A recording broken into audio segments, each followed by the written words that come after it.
Saya Agia dari kelompok Anderson yang akan bertugas sebagai moderator dalam diskusi materi Roy.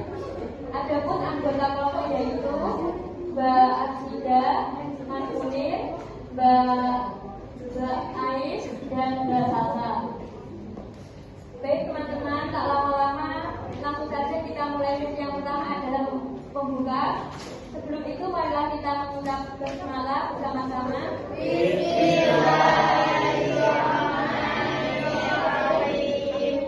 Selanjutnya penyampaian materi, saya persilahkan untuk membacakan materi yang pertama. Baik, sebelumnya di teori keperawatan menurut Sister Kalista Roy itu kita ada 3 pembahasan ya teman-teman. Yang pertama itu riwayat Sister Kalista, terus yang kedua ada teori adaptasi, yang ketiga ada paradigma. Nah, sebelumnya itu filosofi teori Sister Kalista Roy ini menjelaskan manusia adalah makhluk psikososial di mana memenuhi kebutuhannya selalu dihadapkan berbagai persoalan yang kompleks sehingga dituntut adaptasi. 4 faktor penting menurut Roy yaitu manusia, sehat, lingkungan, dan keperawatan. Yang kedua, riwayat Sister Kalista Roy. Nah, Sister Kalista Roy adalah seorang suster dari Saint Joseph of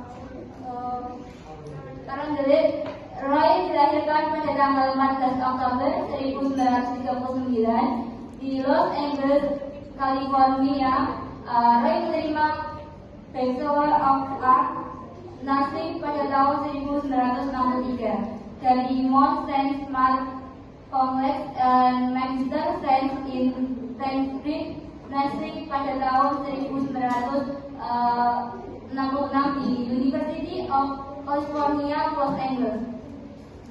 Roy memulai pekerjaan dengan teori adaptasi keperawatan pada tahun 1964 ketika dia lulus dari University of California, Los Angeles.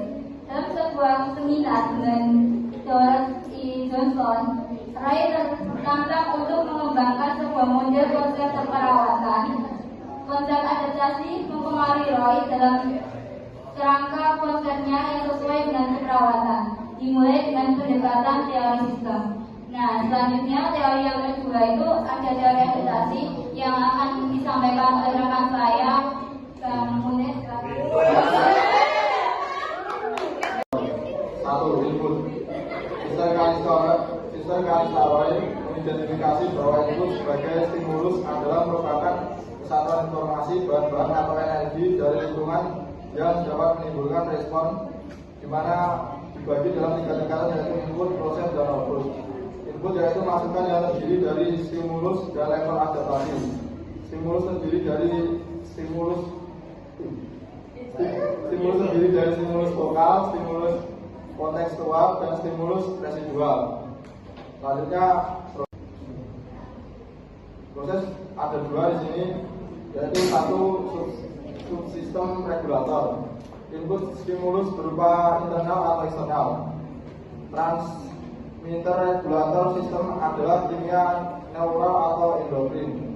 Refleks otonom adalah respon neural dan brain system dan spinal cord yang diteruskan sebagai perilaku output dari regulator sistem.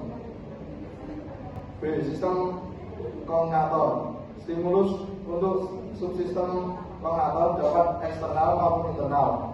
Perilaku output dari regulator subsistem dapat menjadi stimulus umpan balik untuk kognator subsistem. Kognator kontrol proses berhubungan dengan fungsi otak dan memproses informasi, penilaian, dan emosi. Selanjutnya akan disampaikan oleh Mbak Arsida. Yang ketiga, output. Output dari suatu sistem adalah perilaku yang diamati betul atau secara subjektif dapat dilaporkan berasal dari dalam maupun dari luar. Perilaku ini merupakan bukan balik untuk sistem. Roy mengabarkan output sistem sebagai respon yang adaptif atau respon yang tidak efektif atau maladaptif. Respon adaptif dapat meningkatkan seseorang secara keseluruhan keseluruhan dapat terjadi bila seseorang tersebut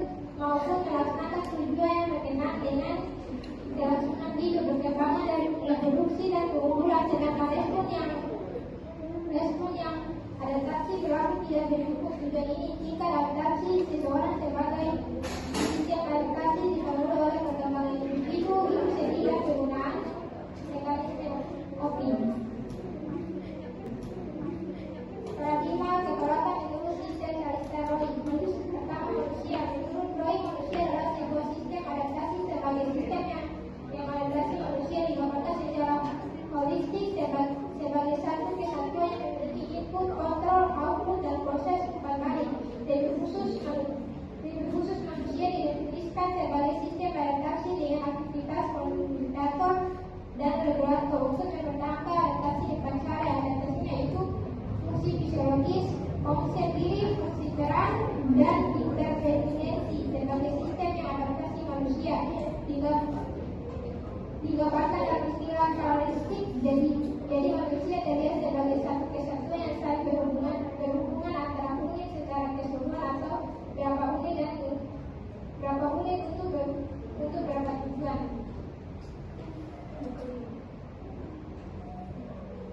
Oleh Roy adalah semua kondisi, keadaan, dan pengaruh-pengaruh dari sekitar individu yang dapat mempengaruhi perkembangan dan perilaku individu dan kelompok.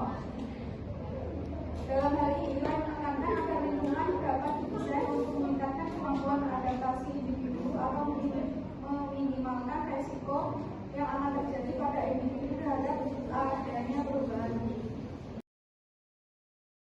3. Keperawatan.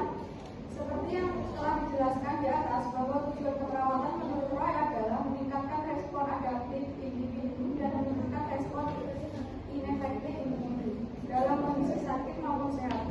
Selain meningkatkan kesehatan di semua proses kehidupan, keperawatan juga bertujuan untuk mengantarkan individu meninggal dengan damai. Untuk mencapai tujuan tersebut, perawat harus dapat mengatur stimulus vokal, konteks visual, dan residual yang ada pada individu.